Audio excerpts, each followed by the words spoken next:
All right, so I want to go through, I'm going to pick on some people real quick just so I make sure that we're on target here. What are you hoping to discuss and learn about today? Something that I don't know already. What do you know currently? Not much. What do you do? You're a realtor? Yeah. What's the biggest problem facing you in your business today? I feel like Brandon. What's the biggest problem facing you in your business today? I'm here for investing information, actually. Got it. What type of investing? First timer. Just Like flipping or? First timer with money. Cool. Best advice. Not getting enough leads. As a realtor? Actually, no. This is for investing. Investing, okay. More branding on social media, getting my name out there. Okay. Branding, I'm curious to hear what you think about this current market, and just curious about, investing as well. Real estate side or just mostly investing? Real estate side and investing. 50-50. I'm in the mortgage business, so, Yeah. I'm curious. I'm always looking to learn, and if you're not learning, you're not growing, you're dying. So, Okay. Knowledge is power, but my biggest obstacle right now is getting buyers to not focus on the rate right now and think about what it's going to be. Your biggest problem is when the buyer gets the accepted offer, not disappearing when they figure out, holy shit, it's going to cost $6,000 to buy a house in Mastic for $450. I mean, Alex knows it does everything, so I don't know what I can share with him. But what are you hoping to get out of this, sir? Just to kind of brush up on the strategy for the 0% listing. Oh, okay. Anybody concerned about that? Yes. That shit's real, by the way. Yeah. Very real. Everybody laughed at me. They're like, you're a dick. Like, you're talking about it because you just want to be, stirring up shit and it doesn't affect you. No, it's real. And the bigger question is, which maybe we'll talk about a little, is how is technology going to impact your job, and what do you have to do in order to exist in a world where people are more tech savvy and willing to purchase things with a click of a button, right? Rather than have the human interaction. 57 going on 36. I want to be like you. Oh, careful what you wish. Careful what you wish for. Careful what you wish for. Young lady in the back. The same thing, investing and branding. Okay, sir. Yeah, real estate side, lead gen, getting people ready to transact, and on the investing side, some new tips, tools, and tactics. The three in the cheap seats. We're just here to learn. I've been following you for a while. Recently got my license. Nice. Dan, Al invited us, so we're just here to learn. We're from Mulcahy. Oh shit, bro! Do you know how many nights I spent at Winter Weeds and Out of the Weeds? I still have those cards like rolling around and shit. That was the glory days. I had a full head of hair. Life was easy. Oh my God, Mulcahy's, holy shit. Just because I can't group myself with them, I'm with Al with Iaquinta Real Estate. Got it. I'm new to the team. I'm new to real estate, and I'm here to just take whatever I can. That was really offensive. Like, No, I don't mean it like that. like I don't know these guys. I don't know these guys. All right, new to real estate. All right, cool. So listen, we're gonna chop it up. We're gonna talk a little bit about branding. We're gonna talk a little bit about investing. I'm gonna say some stuff that you might not like, right? I want the pushback on it. So who here wants to flip houses? Right? Improve and hold on to. Okay, who here wants to rent houses? Okay. So the first thing I want to ask people, so who are the people that want to flip houses? Why do you want to flip houses? I'd like to getting to invest in. I've never done it. I have no experience. It's also a good stream of possible revenue, like a secondary source of income coming in. Okay. But right now you're an agent, right? Yeah. Okay. Why do you want to flip houses? For me, it would be like learning to evaluate the deal, like if it's worth it. But why do you want to flip houses? Financial wealth, so you build a bigger portfolio and to invest in holding properties. Okay. Yeah. Make money. Who else wants to flip houses? Why do you want to flip houses? I don't necessarily want to flip houses, but yeah, exactly. You want to buy rentals? Build, yeah. Okay, so a little bit about me. I want to thank Al. He's a great friend of mine. And listen, you guys are very, very lucky because 99.9% of brokers suck. They don't do anything for their people. Al's constantly pushing it every week. I see him bringing in new people, growing the office, giving back to you guys. So you should be very thankful. He's a great guy, and I know you guys are going to do great things. So I have a little bit about me. I've been in the business for 7 years. I'm currently buying 4 houses a week, right? Scaling up to, I believe Long Island has the capacity to bring 8 to 15 houses a week. I think I can flip 600 to 800 houses a year, real talk. Okay, I've made every mistake possible. I have a master's degree at NYU in real estate development. I've done anything. I've trained with a bunch of different mentors. I've done everything in the real estate space. I have over 125 plus rental properties that range anywhere from single family into the multifamily, into commercial, industrial, everything. And I've currently flipped over 400 or 500 houses. So there's not much I haven't done in the space. I don't know everything, but I know a lot. And I've made a lot of mistakes, so I want to talk to you guys about it. So the first thing, people call me every day. Charles, I want to flip houses. They have an existing business or whatever, and they're like, I want to flip houses. I want to be like you. I want to be like you. My first question is, why do you want to flip houses? Now, I'm not here to discourage you to flip houses. I want you guys to understand why you're doing something. All right, and then we'll talk about what the real goal is. Why do I flip houses? I flip houses to buy rental properties, but I flip houses because, like, I can't live without it. I can't breathe without it, right? I wake up every day being like, how am I going to do this? How am I going to master the game of flipping houses? How am I going to be the greatest to ever play this game anywhere in the country, right? The greatest operation right now is in San Diego. They did 650 houses last year in one market. I want to be that guy. Right? If they can do 650, why can't I do 700 or 750? They're no smarter than I am, right? Like, I'm sick.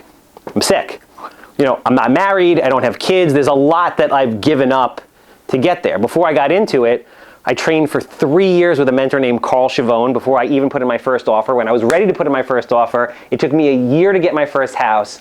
Then it exploded. So there's a lot of preparation. How are you? Good to see you. What's going on?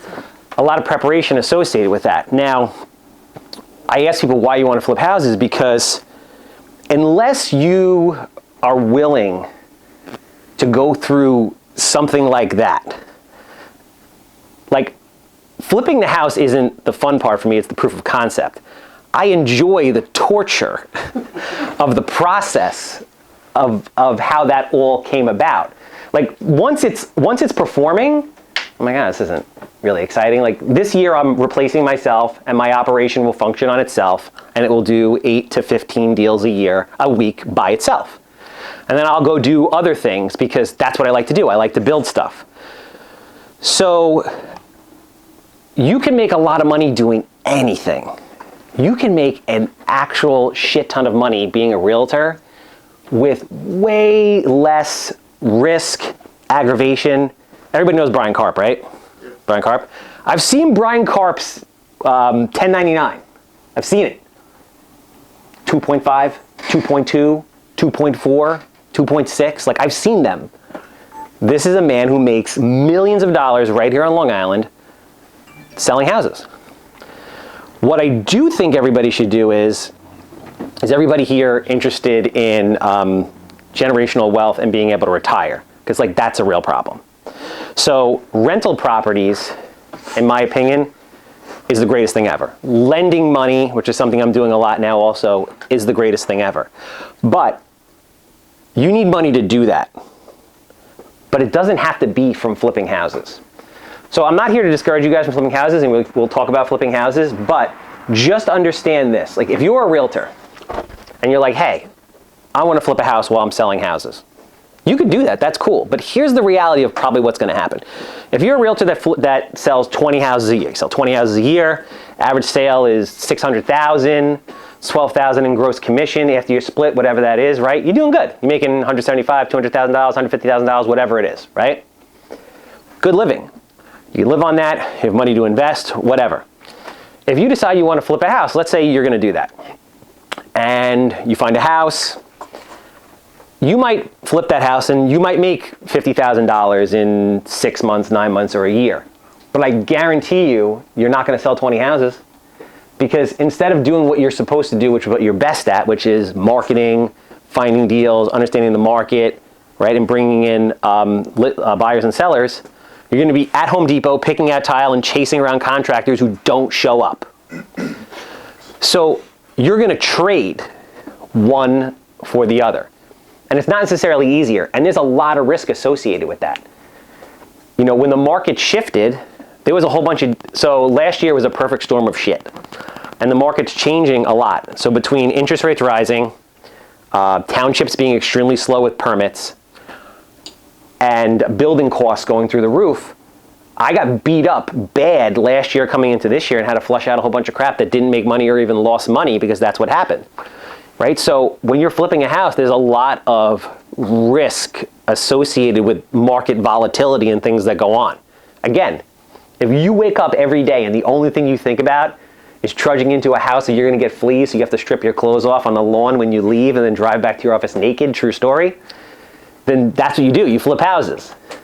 But if all you want to do is make money to buy rental houses so that you can give them to your kids or send your kid to college or retire at a certain age, right? So that, and not depend on the government, because let's face it, the government's not taking care of you. No one's taking care of you.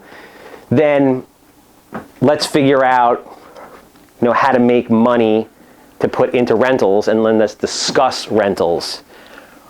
Is everybody cool with that? Or do people, is there anybody in here that still has an itch and they're like, I don't care what you say, Charles, you're not scaring me. I love fleas. I chew on fleas. I want to flip houses. Is there anybody here who's just gung-ho to flip houses? I don't think Anybody here want to, yeah? Now we're good? All right, we're out of the flipping houses thing? All right, cool. Everybody interested in so now that we have that, let's use the time wisely. My opinion, and I want you to disagree with me if this is your preference, because that's your truth. Do we want to talk about how we sell a shit ton of real estate to make a lot of money to then go buy rental properties, and how do we go about identifying those rental properties? Does that sound like a sound thing to do? Okay. So everyone's biggest problem in business right now is what? Getting business? I'm going to tell you something. I've never bought more houses in my entire career than now. I've never had more people trying to sell me their house at a discount than now. There are so many people selling their house right now, it is mind-blowing. Who honestly feels that the market's slow and there's nobody looking to sell a house right now? Honestly. Everybody I talk to is like, bro, there's no fucking business. There's no business. There is so much business you don't even know. It will blow your mind. Who's selling? Number one people that are selling? People that are leaving. People want out of here, right? If you walk into a house and there's a Trump flag on the wall, that guy or girl is leaving. Every house I buy, I walk in, there's a Trump flag on the wall, and they're like, fuck New York. I'm going to Florida, I'm going to North Carolina. And they are leaving in droves. And then there's a lot of people that are coming in from the city to replace those people. So it's all good. There's no inventory. It's awesome. There's a ton of opportunity. But there's a lot of people that are leaving. So, sir. I think like last year, it's a big transition because during COVID 2020, there was an explosion in 2021. A lot of people wanted to sell, but they didn't know where to go, to take advantage of the height of selling. Yeah. I think they kind of took a time where now they really found where they want to go and are making decisions rapidly to sell their homes and get to their end goal wherever it may be, out of state or a lot of downsizing. And listen, people used to have to live in New York because New York had opportunity. Now you can make New York money from your computer in Idaho on a farm and pay $500 a year in taxes. It's not the same world. Amazon will deliver anything you want. You don't have to, live next to the best Italian restaurant or whatever. You can get anything you want anywhere. So let's get into the nuts and bolts of it. Let's talk about how do you get business and building a brand. I mean, this is the first thing I'm going to tell you guys. This shit is not easy. Like, I've worked 18 hours a day. When I first got into this, I had no money, which is what we'll talk about now, because at the beginning, it's like a catch-22, right? You need to market yourself to get more business, and you need money, but at the beginning you don't have any money, so you have to get business in order to do it. Is everybody like in that boat? So it's like a catch-22. It's like, I'd love to spend money on marketing even though I'm not exactly sure how to market, but I don't have any money to do it because I'm not closing any deals, so how do I do that? Is that like everybody's reality? Yeah. Right? Cool. So how do we do that? That's exactly what I did. So I became an expert in generating free leads. So what did I do? And for me, it's different, obviously, because I'm going after people like you, but your job is easier and harder at the same time. It's easier because, like, everybody needs a house. It's harder because there isn't necessarily, like, one group of people to focus in on. Whereas I could focus in on you as real estate agents and have tons of people running around for free sourcing deals for me that I provide an experience for. Whereas you guys, it's not that simple. So what do we do at the beginning? What you want to do, in my opinion, is you want to become the face of a community. You've heard this stuff happen before, but I'm going to dial it in on another level that you haven't heard before. So it is statistically proven, and I've interviewed all the top real estate agents on Long Island. Like, I know exactly what, anybody know Kenny Hirsch?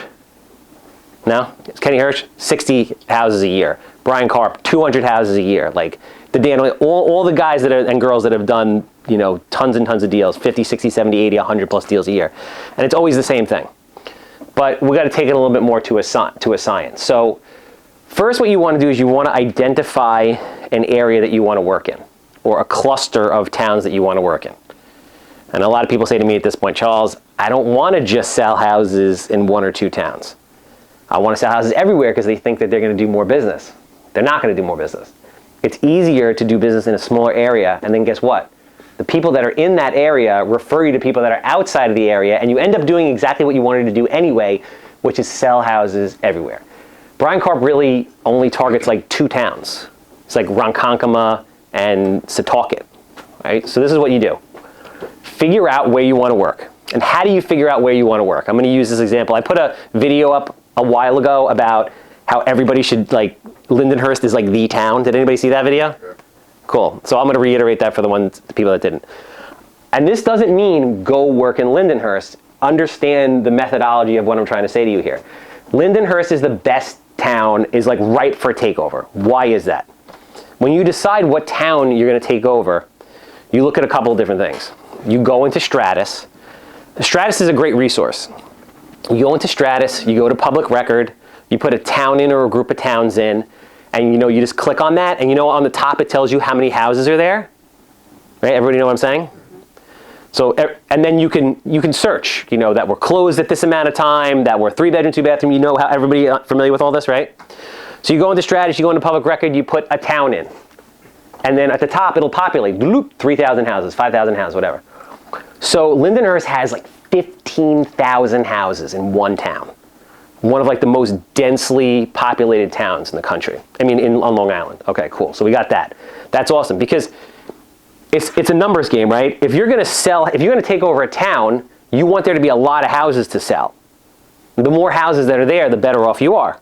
That doesn't mean you can't dominate in a smaller town, but just understand what I'm saying here. It's like, it's why people that have companies that are online, that are global, can make more money than somebody that's in a niche type of market, because the market size is bigger. You want to go after something with as big of a market size as possible because it has more opportunity for you to make money. Everybody understand that? Mm-hmm. All right. So Lindenhurst has 15,000 houses. Cool. What's the median sales price in Lindenhurst?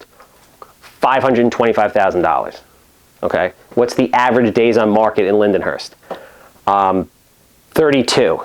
How many houses were sold in Lindenhurst in the last 6 months? 120. Everybody know how to get this information? You go to Stratus, you go to statistics, market statistics, you put in, and it tells you all this stuff. What's the absorption rate? Does anybody know what the absorption rate means? Anybody know what that means? Everybody heard that saying before, absorption rate? When you go to the market stats, bless you, and you put in for the last 2 months, it tells you what the absorption rate is. And it's in a month. It's like 1.3 months, 2.4 months, 6 months, whatever it is. What the absorption rate means is, based on the amount of houses that are on the market and the speed in which those houses are selling, if no house got listed from today on, how long would it take before all the houses that were listed were gone? The difference between a buyer and a seller's market is, does anybody know? 6 months. So if you have less than 6 months worth of inventory, of absorption rate of less than 6 months, you are in a seller's market. If you have 8 months, 9 months, 10 months worth of inventory, you're in a buyer's market. Everybody with me so far? Okay. So you put all those factors together. So all right, here we got Lindenhurst. All right, cool. Lindenhurst got 15,000 houses. That's cool. $500,000. People are buying $500,000. When interest rates are 8%, people are not buying, $2 million houses. They're buying $500,000 houses because that's what they can afford. Because don't get it twisted, when you're in the first-time homebuyer market, there's always the next wave of people that are buying houses that have to buy a house. they're getting married, they're having a kid, you know, they're downsizing from a bigger house, whatever it is. They have to transact. It doesn't matter, right? So those houses are going to move. All right, how many of them sold in the last 6 months? 100. That means the houses are actually selling. They are moving. Houses are moving. So now you're like, okay, Lindenhurst is a great area. Who's the biggest realtor in Lindenhurst? So you go to Zillow, and Zillow has this function where you can look and see which agent is number one in the area, and by number one, you can count how many deals that agent did in a specific area within the last year. Everybody has seen that? You know what I'm talking about? So you go to Zillow, you click on Lindenhurst agents, and then you can see them listed, and you go to each one of their profiles, and it'll say, you know, close this one this day, this one this day, this day. So as you go through, you realize that the biggest agent, the top agent, isn't really doing a lot of deals at all. They're doing 4 deals, 5 deals, 6 deals, maybe 7 deals in that market. So what do? Now you've decided, you say, okay, that's the person I have to beat. Lindenhurst is my market, or whatever other market is my market. What am I going to do? You take a picture of that person, you stick it on your bathroom wall, and every day you look at it and say, I'm gonna sell more deals than this person. I'm gonna be the number one realtor in Lindenhurst, right? We're still gonna use Lindenhurst for argument's sake because it's what I know. So now, once you sell more houses than the best realtor in Lindenhurst, guess what that makes you? Best realtor in Lindenhurst. The best realtor in Lindenhurst.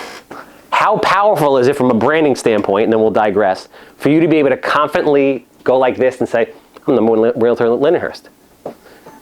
Right? And then they're like, no, I am, really? Check Zillow. Right? No, you are the number one realtor in Lindenhurst. Does anybody think that that would be a very powerful thing to walk into a listing presentation and be able to have marketing material that says, with your face, Iaquinta Realty, face on there, Lindenhurst number one real estate agent? That's the big deal, right? People want to work with the number one person? All right, everybody with me so far? Any questions? How do you get the Lindenhurst from there? just keep driving. No questions. Anybody think I'm nuts or I don't know what I'm talking about? Most people do. It happens all the time. I'm not offended by it. I'm not sensitive. Anything you guys want to tell me. So we're good. Everyone's on the same page. No one's got any questions so far. So like, great, Charles. That's awesome. How are we going to do that? So at the beginning, right, for lack of a better word, it's like it's hand-to-hand combat. At the beginning, you have no money and a lot of time. Then you'll have a lot of money and no time. So you will use money to buy time. But in the beginning, you don't have any. So you have to use what you have. So now we're in Lindenhurst. We're thinking to ourselves, all right, sold 0 houses in Lindenhurst. Joe Blow sold 7. I want to be the number one agent. How do I do that? Okay. You have to become the mayor or the mayoress of Lindenhurst. Real estate is like high school, although I hated high school. After high school is way better. Real estate is like high school in the sense that the more people that know and like you, like you're going to be good, but like you don't even have to be. You don't have to know a goddamn thing. You could be an agent who doesn't know their ass from their elbow and be the most popular person in a town and make more money than anybody else. Anybody ever see that like bartenders make so much money after being bartenders for some reason? Because they're just well liked. So it is a popularity contest. The faster you can be loved by more people, the more money you are going to make. And then when you are actually like into your craft and then learn about marketing and understanding the market values and things like that, it's just a recipe to be super deadly. But in general, you want to be very well liked. So how do you do that? You want to make friends with all the connectors in the area. So you want to look at an area. So you want to look at Lindenhurst and you want to say, okay, how do I become the most popular person in Lindenhurst as fast as humanly possible? Okay, well, who are the people that are the connectors? Who are the people that everybody knows? You know, who are the people like, and these are very basic people, like a barber or someone that does nails or hair or a restaurateur or something like that. These are very, you know, just easily accessible people in a neighborhood And they're connected with everybody in the neighborhood, Chamber of Commerce people, all these people. And everybody refers people to people that they like. So what I did was, originally I did it with my phone, or I did it with technology. If you don't have any money, that's what you have to do at the beginning. And don't worry about, the quality of the video or anything like that. But what I will tell you is this: you cannot be shy. Is there anybody here who's shy, who has a problem being on video, who has a problem being on camera, who has a problem talking to people? All right, so not to be a dick, but you can't be in sales if you don't want to talk to people. It's just contradictory to everything that goes on. You have to be, and listen, we're not all born like that, but you have to be willing to push yourself into an uncomfortable place where you do that. There is no way around it. There is no hack for it. If you don't do it, you will not do business. It is that simple. So what you do is you start talking to these people. So at the beginning, I started a podcast. Now a lot of people are like, if there's only one marketing thing that I could do, it would be have a podcast. The podcast is literally the most selfish yet appearingly selfless thing. Yeah, right, that made sense. That you can do. Why? Do I care if anybody watches my podcast? Do I want to have like a big viewership? Right? Do I? It's good to have, I think, but I mean, probably not overly concerned. Yeah, it would be cool if I did, but like, I don't give a shit. Literally nobody could watch it. You know why? Let's say I want to do business with Al. Al's doing 50 deals a year. He's the king of Weinraub. And he gets like 4 houses a year that smell like cat pee. And I would love to buy 4 houses in Weinraub a year from Al that smell like cat pee, because I grew up in Weinraub and I can make a lot of money doing it, right? So Al's a busy guy, and there's a lot of people that want Al's business and his attention. This is like for the mortgage people. Listen to this. How many times do you call up a realtor? Realtors, I'm going to ask the mortgage guy because he already knows. Realtors, how many times a mortgage guy call you up and say, yo, love to take you to coffee, take you to lunch, tell you about my products and like what we do? How many people? Super big lesson for you right now, bro. If there's one thing you take from this, it better be this. Everybody, right? Nobody wants to have coffee with you. It's not personal. They don't want to go to lunch with you. They have other shit they want to do. But let's say the mortgage guy calls you up and he's like, hey, John, what's your name? I'm sorry. Mike. Hey, Mike. Listen, man, I see what you do in real estate. I love it. I love your style. I have this podcast. I think my audience would love to hear about your journey, about how you got into real estate, the market, what's going on, and ultimately, what you see for your future and the future of Long Island housing. Would you want to do that? Sounds more interesting than coffee. Would you do it? Yeah. No shit. Remember that one thing. That's what you guys do with the businesses. You go into the businesses and you're like, hey, listen, I'm a realtor in the area. I love coming here. You guys have the best freaking coffee ever. Moonies Coffee on Main Street in Lindenhurst. You have the best coffee. I love it. I would love to have you on my podcast, talk about how you got into the business, what goes on, right? Okay, now, the Moonies Person comes on the podcast. Now, you're best friends with the Moonies Person. Al comes on my podcast. I'll use Al for example. And Al, if you think I'm full of shit, I want you to say it. Al comes on. We have a 45-minute conversation. Al and I are buddies now. Real deal, right? We work out together. We hang out. I'm here. I'll do anything for him. If you get a house that stinks like cat pee in Weinraub, who are you calling? You're the guy. And he's not just saying that because I'm here, because Al and I have a relationship. Al is a very well-known, for all intents and purposes, like worldwide famous person. A lot of people want to talk to Al. They don't get to talk to Al. If I didn't have a podcast, Al's probably like, who's this fucking weird guy? Humps 2x4s on TV, talking about cat pee. Like, I'm not talking to this guy.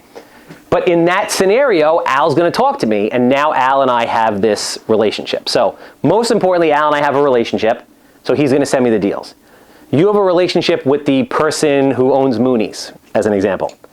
How many people come in and out of Moonies every single morning and talk to the owner of Moonies? Hundreds of people. The owner of Moonies is more powerful than the mayor, right? Knows more people than the mayor of Lindenhurst. So now you have that relationship, which is the most important part.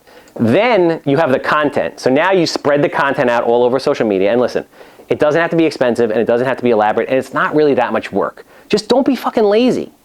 If you're telling me that you can't get to where you want to be or that you don't have enough time or whatever, you're lying to me and yourself. You're just being lazy. And that's okay. But that's just an excuse, right? Everybody's idea of success is different. Everyone wants to reach a certain level, and there's nothing wrong with that. But just understand, if you're not where you want to be, it's your fault. You're not doing what you need to do to get where you need to be. So you take that footage and you chop it up. There's CapCut, which is like super cheap. Once you start making money, you can hire somebody, like I have Greg in the back there. You can outsource it on Fiverr, and there's like guys in freaking Indonesia that'll work for $6 an hour. There's no excuse to not do this. So now you have this content. You put it out in long form, you chop it up into little clips, you put it on every social media platform, you tag the person in it. So now the Moonies person is so excited because everybody likes talking about themselves. They're sharing it on all their social media, and everybody in Lindenhurst that follows the Moonies lady is watching you. Who is that? Oh, that's this realtor, blah, blah, blah. And you do that over and over and over and over again. You know Cardinal Financial? You know Sal Rizzolo from Cardinal Financial? Sal Rizzolo. Oh, I've heard the name, yeah. So, and listen, Sal Rizzolo works very hard, so I'm not taking credit for this. I'm just part of this machine. So I work for Cardinal Financial as like an influencer and like a business development person. And I came into the office and I sat with all the loan officers and I'm like, yo, this is what you guys are gonna do. Simple. No realtor wants to talk to you. Get Zoom, it's free, or get StreamYard, it's like $300 for the year. So it's online. Get one of those little cameras, or you have it in your laptop. Every single day, call a real estate agent and do a 20-minute podcast with a realtor every single day. What I said to Mike, call a realtor every single day. And who are the realtors you're gonna call? The ones that are doing a lot of business. And try to do as many podcasts as humanly possible. The more podcasts you do, the more realtors are gonna love you, the more business you're gonna get. And Sal went from being 25% of the top branch on the East Coast to being the top branch on the East Coast in 9 months. With, I mean, again, a lot of work, throws parties, does a ton of stuff. But that thing took a whole bunch of his people that were literally doing no business to doing 3, 4, 5 deals in the pipeline at any given time. So that's what you guys want to do. You want to become like the center. It's a lot easier for you to brand yourself and saturate Lindenhurst or Wantagh or Massapequa or Ronkonkoma than it is to saturate Long Island. It takes too much. It's not freaking possible. But if you get that good in that area, you're going to do a lot of business. Anybody have any questions about that? Sir? The podcast, are you doing more Zoom? Is it better to do it in person? It's probably quick and easy to do through Zoom. Well, you do what you can do, right? So I have a staff of people. So at this point, I can do it like that. At the beginning, though, if you don't have money, right, what do? You do what you can. So Zoom is literally free. You can record it on Zoom, and then you can put it out. Is it going to be the best quality? No, but it doesn't matter. Just get started. My most successful videos of all time, and you have to put it on every platform. And at the beginning, just put the same videos out on every platform. Put it on LinkedIn, put it on Facebook, put it on TikTok, put it on Instagram. Who cares if it gets 3 views? Who cares if it gets 4 views? It doesn't matter. It'll take time. But that's not what it's about. You have to get started somewhere. So that's what you do. And that will work. And little by little, within 12 months, you will be the king or queen of that town. I guarantee you. If you do at least 1 podcast a week, and you immerse yourself in the community, and you go to every single Chamber of Commerce event, and every networking event, and every event. When I first got into this, I was at networking events 3 or 4 days a week. Literally. I was at every networking event. Who here goes to realtor networking events? No point in you guys going to realtor networking events. I love it, because you guys are all there, we hang out. Realtors, I mean, you guys party, man. Like, you guys are a lot of fun. But there's no point in you guys being there. You're not getting any business. If you're going there to have a good time, that's cool. But don't go to a realtor networking event thinking you're going to get business. You're not. You guys should be at every whatever networking event in that town. So you do Lindenhurst, it doesn't matter what it is. Attorney and accountant networking group, whatever it is, it doesn't matter. Women empowerment, whatever it is, go to it. In that town, go to it. Meet people. You're going to meet other people. When you go to that place, what are you thinking about when you go there? Who am I going to get on my goddamn podcast? Who do I want to talk to who's going to come on my podcast? Oh, this is so-and-so, knows a ton of people, can get me a lot of business. Let me ask them if they want to come on the podcast. So you meet them, you follow them on social media, then you weave your way into their life in a non-creepy way. That is what I did. I literally got realtors' business cards, found them on Facebook, friended them on Facebook, and then weaved my way into their life in a non-creepy way. Don't like every goddamn thing that they post, right? But make sure that they see you. And when they see you or you comment on their stuff, not everything they post, because that's creepy, right? Ladies, you know what I'm talking about. There's a lot of creepy guys out there. This will build up over time. And I promise you, if you do this in 12 months, you will have more business than you know what to do with. It is very easy for a realtor to do 25 to 50 deals a year. Kenny Hirsch, right? Look up Kenny Hirsch. He works for Compass. Really nice guy. Kenny Hirsch is the most, I mean, he's very handsome, right? Got $1 million smile and a great personality, but he's the most popular person in like Patchogue. This guy doesn't do a stitch of marketing. He doesn't need to do shit. His phone rings all day long with people that just want to buy and sell with him because it's him. That's what you want to be in that town. Now, once you start making money, you could start getting into all the different marketing verticals like, texting and cold calling and direct mail and all the stuff that really makes sense. But at the beginning, you just got to get some momentum going. So that's really the plan. The plan is this, if we want to break it down to like something very like actionable. You go home today and you start looking through all the towns that you want to work at. You go on MLS. What do you do when you go on MLS? Search and see what the Public inventory record. is. There we go. Public record. Search the inventory. How many houses? What's the median sales price? How many houses are transacting? Who's the #1 agent on Zillow? You do that town by town by town by town by town. Then you make a decision on which town you want to go. You take their picture, you stick it on their wall, and you're like, this time next year, I want to be the #1 agent in that particular town. Then you get Zoom or StreamYard. You join the local Chamber of Commerce, join every local networking group possible. Start going in, talking to business owners. Now listen, you can work with like team members. All you need is a phone. Like you don't need Greg. You just need your phone. You get one of those little mini microphones for like 20 bucks. And you go out on the street in Lindenhurst and you're like, hey miss, listen, we're interviewing people. What's your favorite thing about Lindenhurst? What's your favorite thing about Lindenhurst? What's your favorite thing about Lindenhurst? And you just make a collage of 90 seconds that you use as a YouTube short, that you use as a reel, that you use as a TikTok or whatever on that. And it's entitled, what Lindenhurst loves about Lindenhurst. People are going to watch it. And then all of a sudden, these people are going to know who you are. The videos that I have that get me the most views are the dumbest shit. Like I always say, if I post a video about, do these 3 things and you'll be financially free, 3 people will watch it. Nobody gives a shit about that. But when I post about the best Chinese food restaurant on Long Island, it's like total anarchy. There's 1 million people. Everyone's cursing me out in the comments. And all of a sudden, I have 25,000 followers. And I don't know what the hell happened. I remember that video. Yeah, did you? Yeah. Did you go to that restaurant? It's fucking dynamite. I wrote them down. I was like, I gotta try these places. Real talk. People love that stuff, right? Again. Diner, you did that one too. What's up? Imperial Diner, you said, yeah. Bro, first of all, I got so much free food out of that shit. I just did it. Now I go into these places, they look at me like, I just invented fire.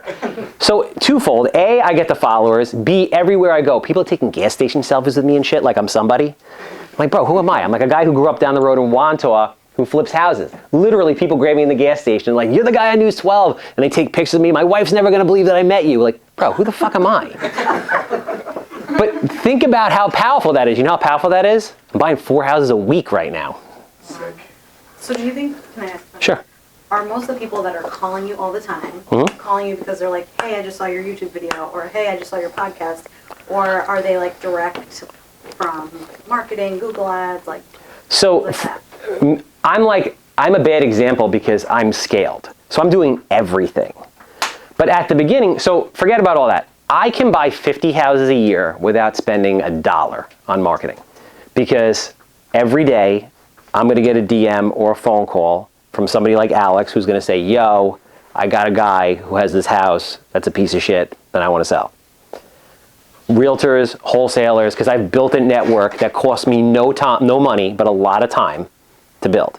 And the cool thing about that is that never goes away. Just as long as you maintain those relationships. Like if your marketing only consists of direct mail, the moment you stop sending a direct mail letter, like you don't have any leads. As long as Al and I are friends, Al's always calling me. So it doesn't matter what happens with the market, what goes on, Al's always calling me. So that's the good part about that. The bad part about that is because eventually you become a slave to it because Al doesn't want to talk to somebody else, he wants to talk to me. So that's where you start to trade money for time. Once you have done all these deals and you have this money, now you can build a system that has multi-level marketing and people that are dealing with inbound leads and outbound leads and acquisitions people. Like, I don't look at houses anymore. I don't go. I'll give you an idea about like what my operation looks like right now, just 2 seconds. I have outbound and inbound leads coming in. They come into a system. I have a leads manager who either gets the email or takes the phone call, asks them a series of questions, presses a button which sends it over to the deal desk. The deal desk looks at the deal, decides what acquisitions rep is going to go see the house, fills in the remainder of the information that's needed. You know, section, block, lot, zoning, square footage, potential value, all of these things.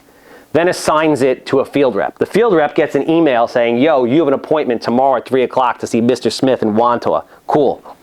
He calls, Mr. Smith gets an auto-generated email saying, yo, George is going to be at your place tomorrow at 12 o'clock. George calls him at 10. Hey, Mr. Smith, just want to let you know I'm going to be at your place in 2 hours. Want to make sure we're still on. Yes, George, can't wait to see you. Fantastic. George shows up, decked out, handsome homebuyer suit, a camera that has a 360-degree view. George stays there for an hour. The guy falls in love.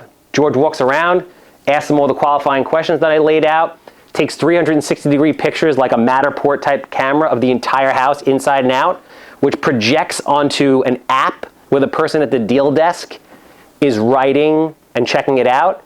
George says to the guy, listen, Mr. Smith, listen, I know you're here. Obviously, I'm here because you want to sell the house. We have one thing in common. You want to sell it, I want to buy it. I see here on my paper that you're asking for $500. I'm not sure if we can do $500. We might be able to do $450, but let me ask you a question. In the unlikely event that I can give you $450,000 for this house today,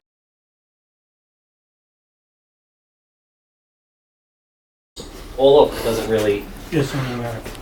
I do predominantly first-time home buyer market or houses that sell like no more than 1.5 million, but usually like under $1 million and usually under like 750.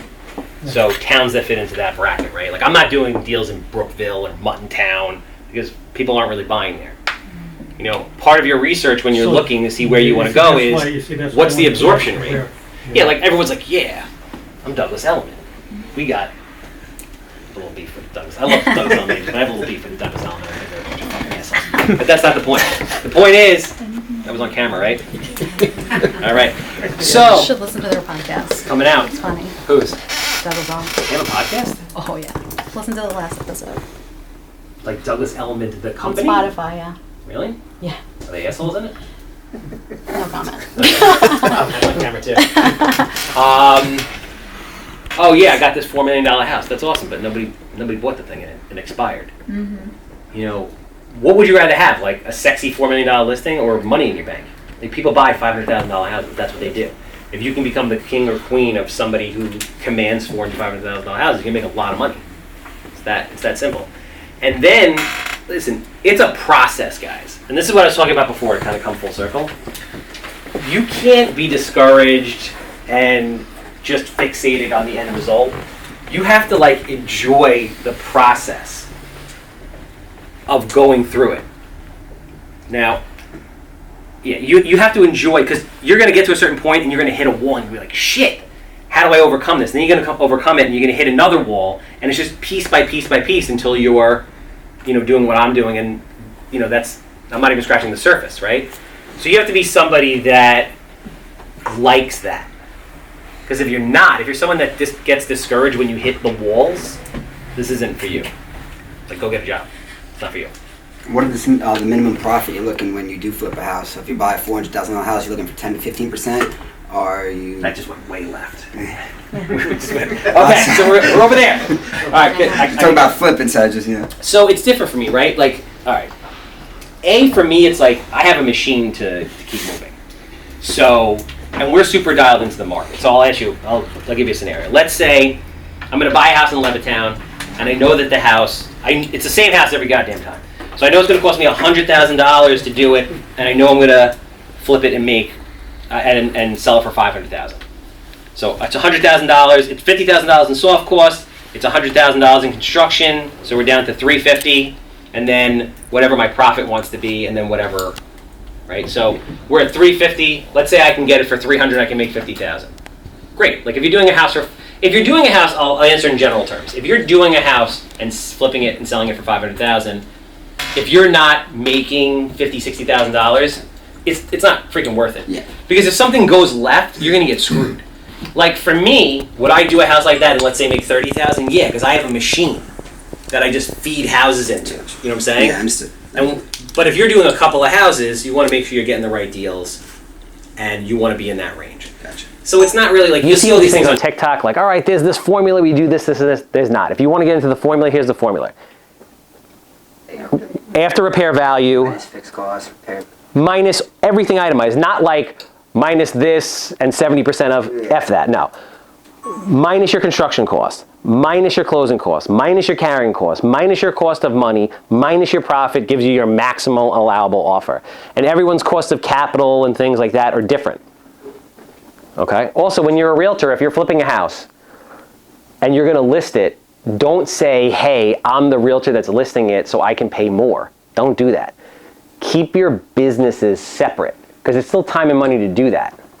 So pay, list it at 4% and pay yourself 2%. Does the deal still work? If the deal doesn't work, don't do the deal. I learned that the hard way. I had a construction company that I built in order to do flips when that really didn't make any sense. I might as well just, wholesale or do less work to the house and put it back on the market rather than carry all this overhead just to do construction when I could have made the same money or even a little bit less with less risk. Does that make sense? Yeah, 100%. Thank you. So make sure your businesses are compartmentalized. Don't cut your commission to make a deal work on a flip. Make sure when you're relisting, you're paying yourself a full at least 2%. In the beginning, you have mentioned that renting is much more favorable than flipping a house. Yeah. How do you go around when people don't pay rent? Because everybody I talk to, it was the 4 out of 15 people I talk to that's renting. Mm-hmm. They're having the issue where people don't want to pay rent and then they have to take them to court and that lengthy process of a whole year. Yeah. How do you go around that? Because if you say renting is more favorable than flipping. So COVID happened. So I have a lot of rentals, like over 100 rentals. So COVID happened, and a lot of people didn't get paid, right? You know how many people didn't pay me? Because you bet your tenants, right? Hmm? You betted your tenants good? No, I mostly rent to people on Section 8. So I rent to CDC and Option for Community Living and all different places like that. Now, Just a question on that, because I see people lose their Section 8 and then they kind of just don't qualify anymore or something like that. it happens, but it's not, listen, there's risk in everything, right? Otherwise you wouldn't be making the money that we're making, but it doesn't happen often. So this is why I like Section 8. Maybe they're paying a little bit less, but most importantly, the average Section 8 tenant stays for 11 and a half years. The average cash tenant plays for 2. So even if you're getting a couple $100 more a month, you're not really making any money because when the person moves out every 2 years, you have to paint, it's vacant for a month or two, and all that extra money that you think you were making, you're not.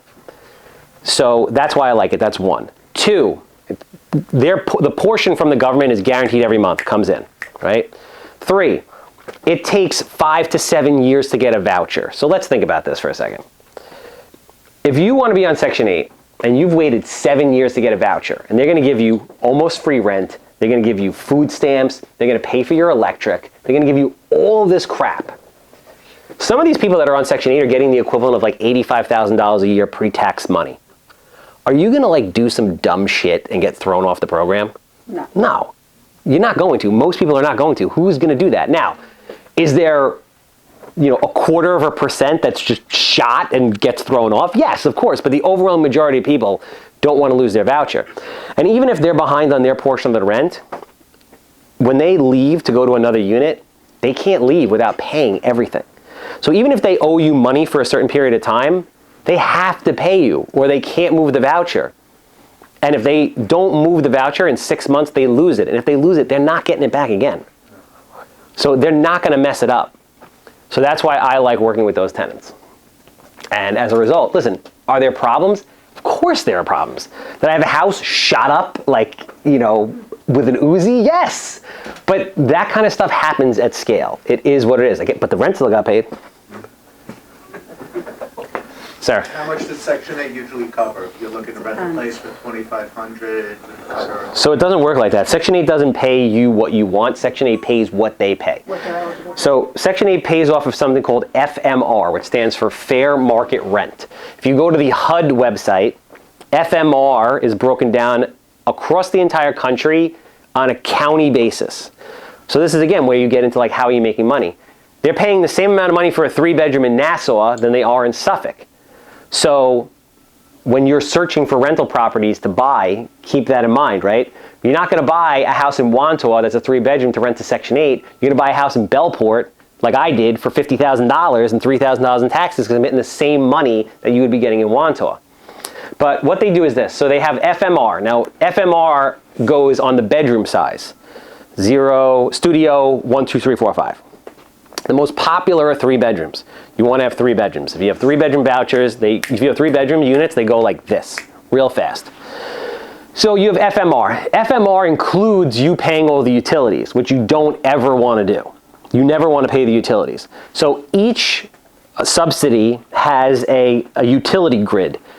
So the utility grid is a breakout of, if you have electric heat, subtract this. If you have oil heat, subtract that. And you go through your entire house and all the utilities and you add up those numbers, and that's what you take off of the FMR. When you take that off the FMR, that is your net. That is what Section 8 will pay you. Now there's a company called CDC, which stands for Community Development Corp., which is located in Suffolk County, which is a not-for-profit that issues vouchers to people like Section 8. Like, people think Section 8 is like an all-encompassing thing. It's not. Section 8 is an actual program, and each Section 8 program is on a township level. So there's Village of Patchogue Section 8, Town of Babylon Section 8, Town of Islip Section 8, Town of Hempstead Section 8. That's what happens. CDC goes all over. So CDC, there's a shortage of rental housing on Long Island, period, end of story. Any level, doesn't matter. There's a real shortage for low-income housing.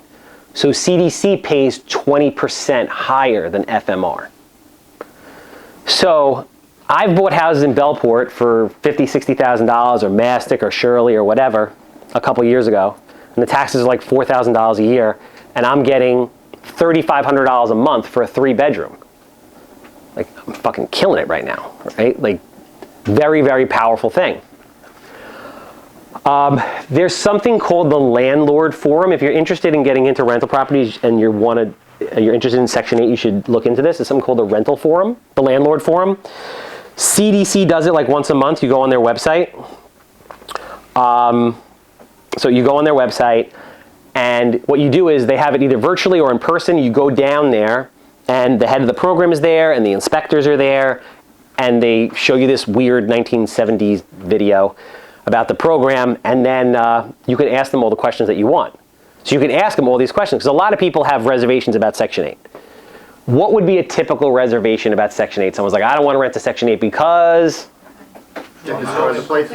They destroy the place. They destroy the place. Yeah, because they're low income, they don't have the money to replace stuff that they Like, break. my concern is always the kind of people that I'm gonna have to deal with. Like, am I gonna get jumped? Am I gonna put my life in danger? Like, like if you have to confront them about something, tenants can get very defensive.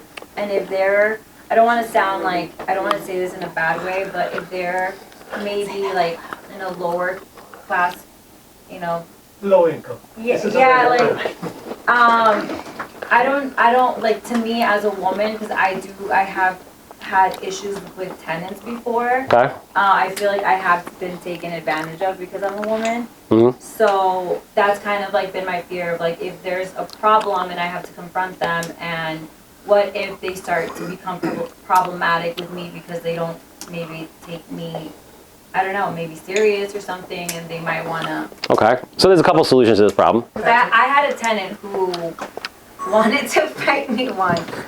So, yeah, she was like a little cuckoo, and... Yes. So you should bring out... So, listen, I understand what you're saying, right? Yeah. It's real. So there's a couple different ways to address that. First and foremost, just because they have a voucher doesn't mean you don't screen the shit out of them. I screen these people very well. Like, I have Section 8 tenants that have 750 credit scores, and they're the nicest people in the world. So you put in who you want to put in. Okay. Let's say you don't want to be involved at all. When you do your analysis of the property and say, do I want to buy this? Does it meet my criteria? You factor in a management fee and you hire a management company to do it. I don't manage my own properties. I have a property management company that I own that employs people that manages my properties. Right now, that didn't happen day one. It happened, a year into it after I bought, 15, 20 of them, whatever it was. But you can pay somebody. You can go and interview different property management companies. You can pay somebody 8 to 10% of your gross rent. And you're okay with it because you already factored it into the equation and your ROI makes sense after all your expenses, and property management is one. Which also makes a lot more sense because instead of getting a phone call about a clogged toilet at 11 o'clock on a Tuesday, you're out listing a property for $1 million that's going to make you 20 grand. So that's what you do. Or you just invest in different type of rental real estate. You can invest in triple net lease type of things. Like I have a building in North Massapequa, a cookie guy rents it, and it's a triple net. It's Brooklyn Delights. You guys ever see Brooklyn Delights in the bakery?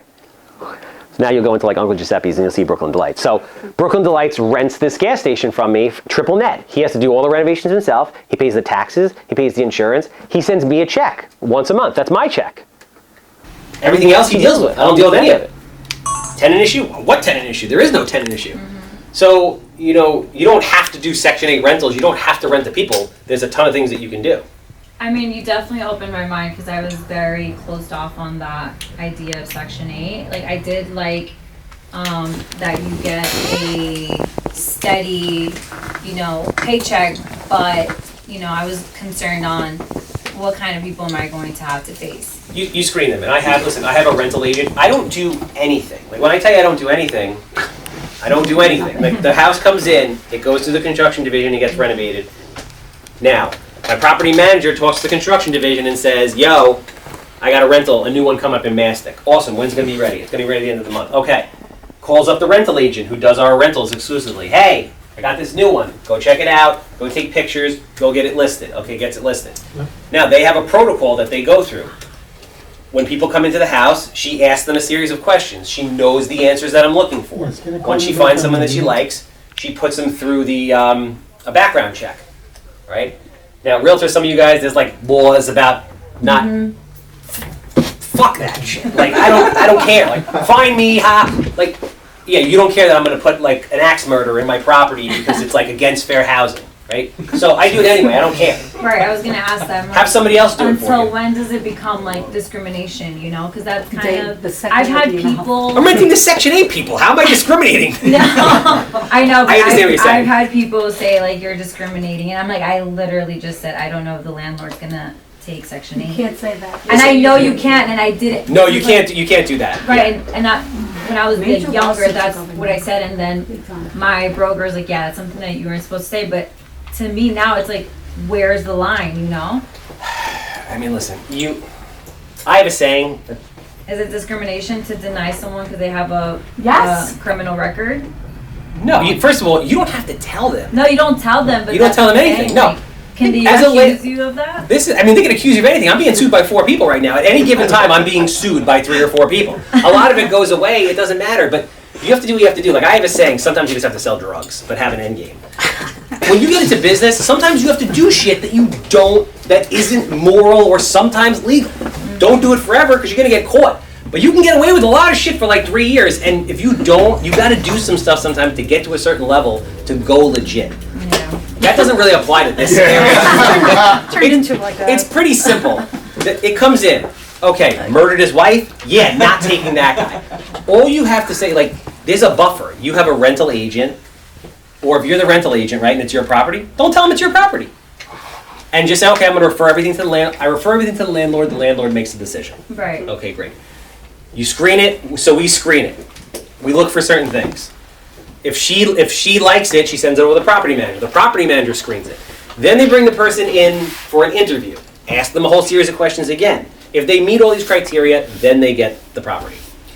Kind of piggybacking on what this gal said back there. How does, and it may just be what you said before, how does the licensed rental agent, based on the questions that you're asking, stay within the guidelines without being Yeah. a secret shopper and getting in trouble and having Because you being guys, splattered all over the New York Post or the Newsday. because you guys don't, in the eyes of the public, you don't make decisions. So you're meeting a prospective tenant there. Hey, really nice to meet you. Let me ask you these particular questions. Do you have a voucher? Do you not? Okay, which voucher is it? Whatever the questions are. Do you currently work? How long you've been there for? All that's fine. Here's an application. Fill the application out. Okay. Fantastic. The application goes through to the people that are processing. In the back, the person calls up, hey, did I get the unit? We haven't selected anybody right now. We have a number of applicants. We'll be selecting somebody within the next few weeks. You select somebody else. They call back up. I didn't get it. Why didn't I get it? I'm not sure why you didn't get it. I don't make those decisions. I just show the unit. The landlord selected somebody else. I'm not exactly sure why. I'm sorry. What are you looking for? Maybe I have other ones coming up and I'll let you know. But what if that person turns around and says, Handsome violated fair housing discrimination, I'm calling the agency up in New York and blah, They're blah, always blah. going to do that. Let me tell you a very quick story. I backed up my Handsome Homebuyer truck. I stopped it. And I had my bike in the back. And as I'm getting out of the car to put air in the tire of my bike, this kid on a bicycle crashes into the back of my car. Falls on the floor. Yo, you okay? Get him up? Okay, awesome. Yeah, oh fuck, I'm okay. I'm like, you on your phone? Like, what are you doing on your phone crashing in the back of my car? I drive away. Cops calling 15 minutes later. You ran the kid over! He's in the hospital! He's gonna die! Oh my goodness. The guy sued me. 4 years later, he moved to another state, and that was it. You can't worry about this shit. You can't worry about somebody. Hopefully you do enough. It's going to happen. Hopefully you do so much business that you have that happen to you. But there's so many specifically on Long Island. That's why I'm asking how you stay within the guidelines. You are in the guidelines. And not having a potential secret shopper, undercover, whatever the title of it is. It's fine. You didn't do anything wrong. Did I do anything wrong just now? I don't know what the questions are. I'm not asking you to go through. I'm sort of just inquiring. That's all. I'm not debating or I'm not challenging. No, it's not a challenge. You give them an application. They put the information in, and that's it. Who created the application? It's a basic application, like However. job, name, social security number. It's all basic stuff. Because you can't ask for income. You can't No. ask for W-2s, you can't, but for your purposes of what you're doing and that vertical that you're serving, doesn't matter. Let me ask you this, because I don't want to get stuck on this, but I'll ask you this real quick question. Outside of that one incident where they probably didn't have anything to report about that was interesting that particular week, so they decided to pick on you guys, because why not? Nobody ever gets in trouble in fucking real estate for doing anything. Yeah. It's like the wild, wild Well, west. that was... I know what you're saying. I don't want to harp on that, but don't worry about it. I think that the inquirer, and I don't know for certain, was not properly responded to. And if there was that's a whole other thing, nothing to do with it. That's not a reason to not... No, I'm talking about this specifically when you pare down to it. I'll say this, the lady that does my rentals makes over $100,000 a year just doing my rentals. Absolutely.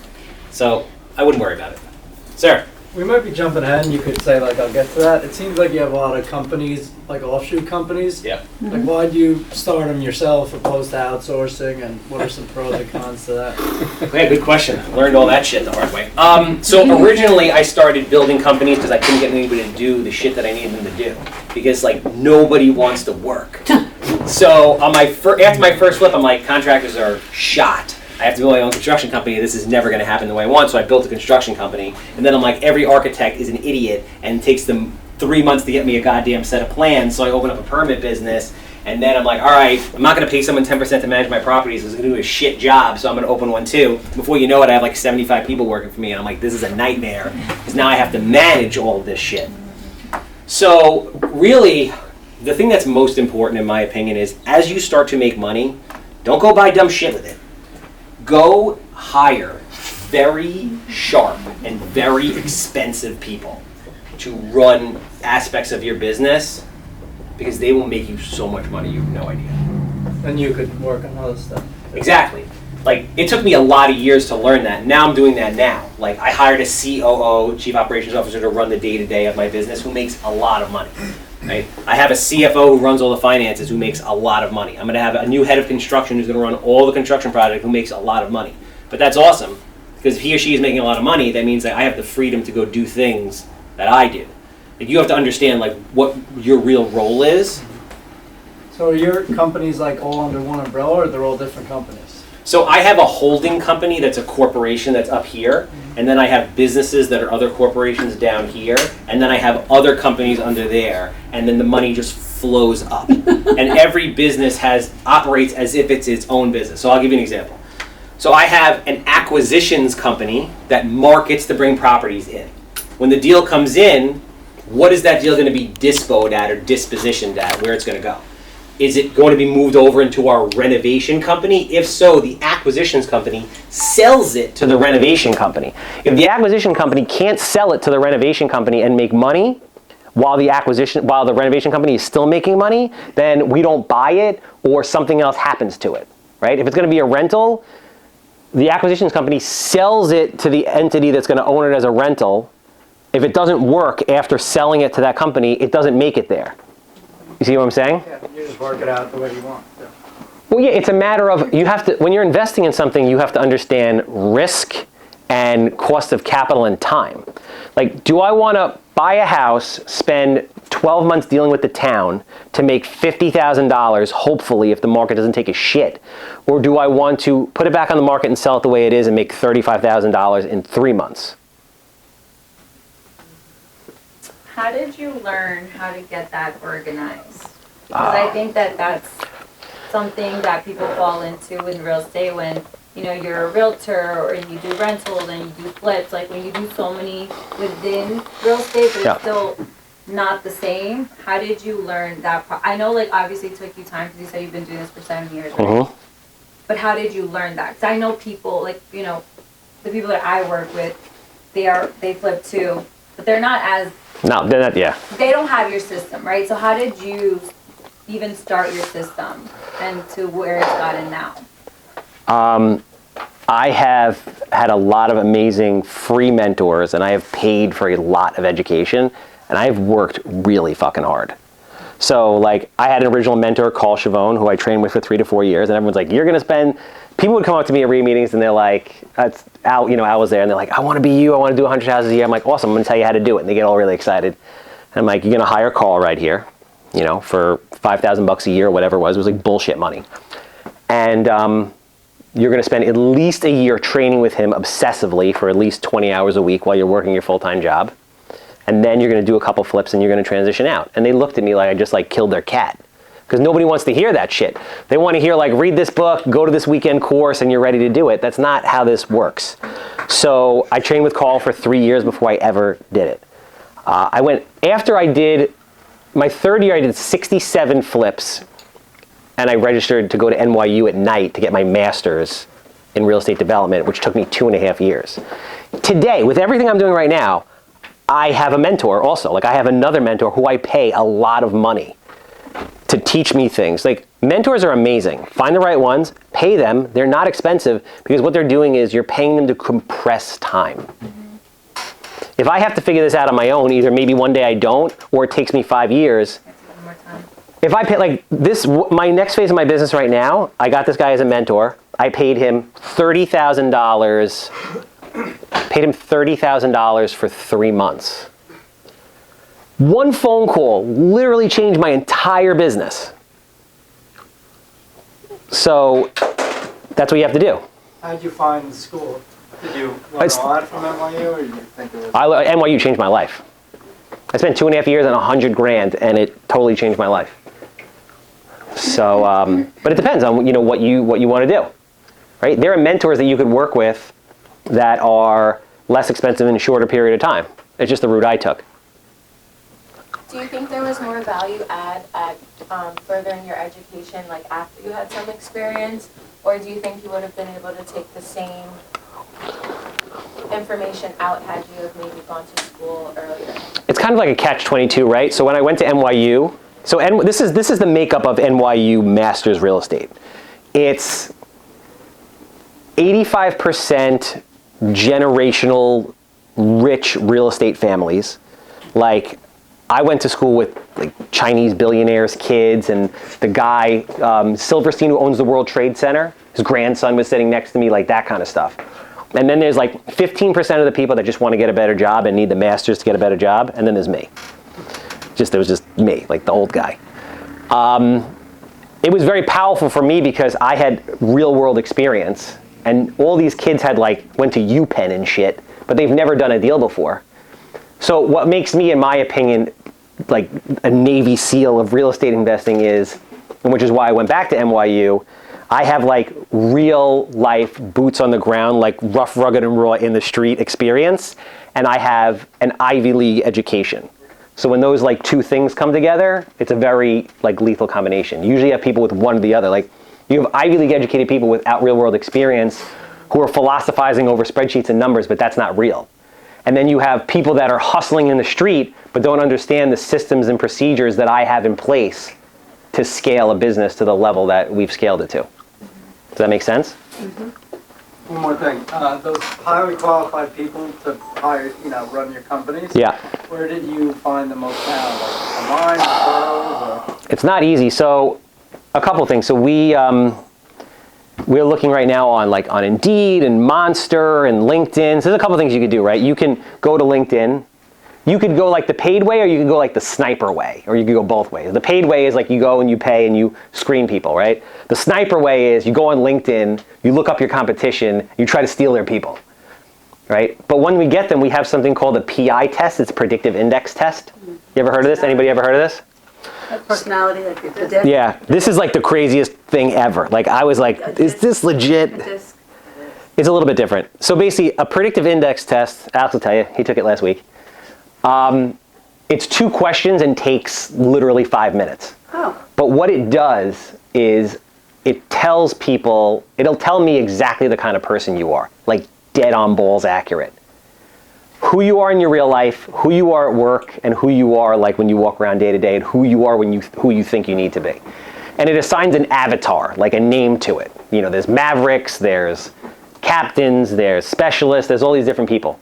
And there's really like 4 main personality traits that it targets. And there's like, basically it's like a grid. And depending on, it's A, B, C, and D. And depending on where your A is, if your A is all the way to the right, you're a very like alpha person, meaning you need to, you need to like assume dominance over a situation or over people. If it's this way, you're not, you're very reserved, right? And depending on where these dots fall, basically tells me what kind of job you would be good at or not. And when I'm hiring for a certain role, that particular role has a designated avatar or multiple avatars that will work. And we interview you on the phone real quick. We send you the test. If the test doesn't come back where we want it to come back, we don't even interview you. Can I ask you a question? How important was it for you to get your master's into real estate? Because that is scaring me now. For me to be as successful as you, I have to get my master in real estate, which I don't think I'm going to be able to do that at this point in my life. It doesn't mean anything. I have one of my best friends. You guys see the 3D printer that 3D prints houses out of concrete, right? So I'm an investor in that company. One of my really good friends invented it. So he invented that. He also has that thing. We almost went public with that last year with Cantor Fitzgerald. He owns the 2nd largest crime scene cleanup company in the nation. He dropped out of school at 13. Right? So like, it doesn't mean anything. So what did you learn? What did I learn? What did you learn into getting your master's in real estate that you implemented now in your business? So what I learned there is like, the most valuable thing that I learned there was like very granular commercial project analysis. So if I want to go build, like the guy who's flipping a house doesn't know how to break down the process and analyze a $1 billion skyscraper in New York City. Like I can do that. Like I understand building funds. Like so I know how to build a fund. There's a lot of things like that. I understand, corporate structure. Like to be a big business, you have to have a certain level of corporate structure, or it's just you're not going to be efficient. Standard operating procedure. Now listen, you could learn those things from mentors and different people. You don't have to go to NYU. Like my path isn't your path, it's just my path. To digress very quickly, when how I got into flipping houses was I read Rich Dad, Poor Dad, and then I went to NYU to take a 1-day class in REOs because I figured, you're getting into flipping houses, the banks are just giving you houses, right? That's how it works. And when I was there was just something about that place that said, you need to come back here later to go where you need to go. And that's what I did. Could I have done it without it? Yeah, probably, but it's just the path that I took. But I could also call Silverstein's grandson right now. Also, like, if I don't go there, I can't call Silverstein's grandson. Or I can't call my buddy Steve, who's like one of the higher-ups at Tishman in the city, who does crazy project management. Like, those schools are good for a lot of different things. My professors are also the best of their respective traits, you know, in the country, probably the world. So I can call them if I need something. You know, now they ask me to come back and teach. You can come back and teach single-family investing if you want, and think about how cool that would be. So I'm going to take 2 more, and then I'm out of here. Sir? What do you think about the lawsuit against NAR for almost $2 billion? What do you think about that? I think it's a fucking money grab. I think they needed... How do you think it's now going to impact us? It's going to impact everybody. It's the dumbest thing ever. It is. Right? It's not, they're like, realtors are inflating the values of real estate. No, they're not. You know, people decide what they want to pay for something. It's retarded. It's a money grab, right? I don't get into political stuff because, and stuff like this because there's always like a hidden agenda of shit going on that like we don't know about. I agree, yeah. So it's a money grab. They're going to bring in hundreds of millions of dollars into the Department of Justice because they figured they could pick on you guys. And the attorney was going to get 25-30% of Yeah, for the class action or whatever it was. 0.8 billion. He's going to be more than that. He's going to buy his own island. So, but this is what, it's not important. What happens is some shit like this is going to happen in your business every 3 to 5 years. How you react to it is the difference between you being really successful or not. So if I'm you, I'm going all in on the 0% listing right now. I'm making tons of videos about it. I'm explaining how it works. And then what I'm trying to say to myself is, okay, if I'm going to be a listing agent, if I'm going to be an agent who's going to be working with buyers, I'm going to have a real value proposition because I'm going to be very, very direct with you guys. And you guys have experienced it. Most realtors don't do shit. They really don't. How many times have you worked an open house? A couple walks in with a freaking business card. This is my realtor. Or you don't get the call until later. You think they're actually your client when they put the offer in. And then a realtor calls you up and says, oh yeah, that was my client. The realtor never shows up to the home inspection, doesn't come to the goddamn closing, doesn't do anything, and gets a check for 10 grand. How often does that happen? All the time. All the time. That shit is not going to happen anymore at that scale because you're going to have to get them to sign buyer agency. And in order to get them to sign buyer agency, you're going to have to be good at what you do. You're going to have to be able to prove to them that you're a great negotiator, that you understand the townships, that you understand value, that you're always there for them, that you have a robust network of people that can help them with any problem that they have. You are going to actually have to really work. I think it puts buyers in a position though where they either have to pay for an agent or go unrepresented, which are both bad because if their budget is $500,000, now it's less because they have to pay an agent. Well, no, but that's not true. Negotiated in the offer. But that's not true also because you have to understand, a good listing agent who puts out a 0% listing has a black box with commission in it. You don't know how much is in there. 4%, 6%. It's not 2%, I'm telling you that right now. So now you understand, like, you have this buyer, and you can come at the offer in a bunch of different ways. You can present a net offer. Do you know what that means? So your buyer says, I'm willing to pay $500,000 for this house, and you're going to get 2% commission. Great. Hey, I'd like to present a $500,000 offer. My commission's in here as well. It's net $490 to the seller. Your buyer's not paying for it. Your buyer is happy paying $500,000. It's net $490. Or your buyer could pay above and beyond. Or you can go to the listing agent and be like, listen, buddy, I know you got money in that fucking black box. We got to make a deal here. 8%, you know that you've lost the last 3 offers because people are bailing out because nobody can afford it. I have rock solid buyers here, right? We have a great mortgage company behind it. They're going to close. I need 2% from your ass. Okay. You're going to have to work. You're going to have to wheel and deal. It's not as easy as just open the door. Do you like it? Let me send an email. You're going to have to work. Sir. What'd you do before this? I owned a Mako body shop franchise called in Hempstead for 10 years, from the time I was 23 to 30 some odd years old. And what gave you the balls to jump into this, knowing that you could basically fall or succeed? what gave me the balls to jump into this? Like, Or what made you fall in love with the real estate thing? I read Rich Dad Poor Dad, and I'm like, I'm going to be a professional investor. It was going to be stocks, it was going to be real estate. I ended up being in real estate. For me, I'm more afraid of being, like, I don't live a lavish lifestyle. Like, I don't need to work anymore. I can retire. I never have to work again. At 40 years old, I could have retired, never have to work again. I don't do this for the money. Like, I don't have a watch. You know, I'm not fancy. I do this because I want to play the game at the highest level. And for me, I'm more afraid of being average than I am being broke. So, I mean, listen, there's nothing wrong with being average. I'm not, like, you know, belittling anybody. But if I don't die feeling like I pushed the limits of everything I could possibly do and I, like, operated at the highest level of this game, I wouldn't be happy.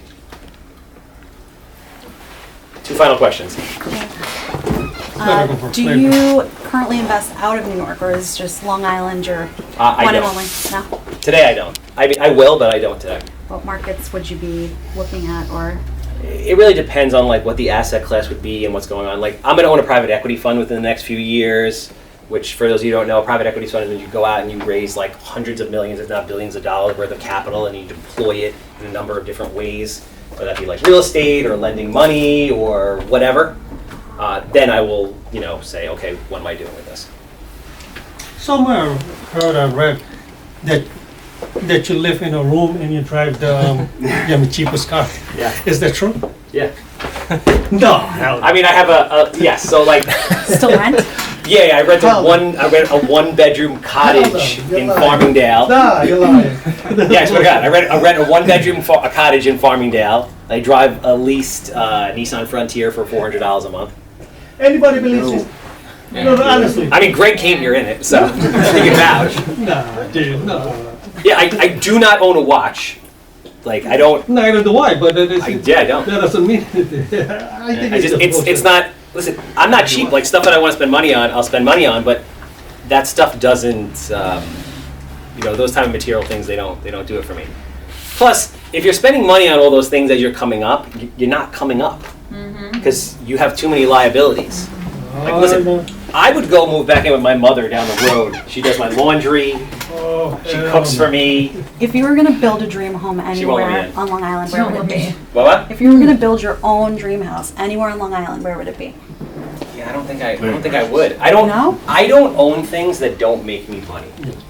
It just doesn't make sense. Like, I could rent. Like, let's say I really wanted to live in Muttontown. I would rent a house in Muttontown for $10,000 a month, and then when I got tired, I would go somewhere else. No desire to build your own house. No, absolutely not. Wow.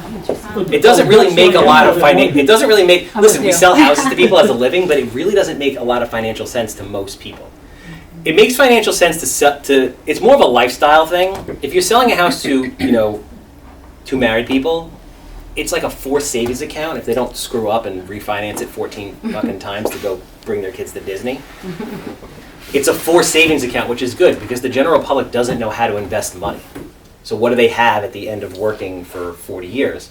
But for somebody like me who can take money and make it multiply, it doesn't make sense for me to put all this money down on a house when I can rent it and have the cash and the flexibility. All right, one more question. That is weird, though. Yeah, I mean, it's Everyone's like, that's so weird. hard to believe. I mean, I'm a little weird. But yeah, weird, right? Right? Weird. I have to be obsessed, I guess. Most people that are great. Elon Musk. In a good way. No, I didn't say oh, weird. I said that's hard to believe. Yeah, I don't have a lot of expensive shit. I mean, I actually just bought myself a really nice car a few months ago. But like, what did I do? Okay, I bought myself a Maserati MC20, which is really fucking cool. They only made 700 of them. They only made it 1 year. It's got the doors that go up like Lambo style, right? How did I do that? I bought it when I was 42 years old. I had busted my ass for 20 years. I bought a ton of real estate. I refinanced it out I refinanced a ton of real estate right before the rates shot up and took out 8 figures plus. So I bought it with free tax-free bank money. No, question for you also too. What do you do with your free time? I mean, do you go on vacations? Long walks on the beach. You know what I mean? Vacations? Or you save the money? Trying to get to know You just take walks? Like, I'm curious now. He's all over YouTube if you want to know him personally. Yeah, this guy's a man. No. Let's give it up. That was awesome. It's like I ever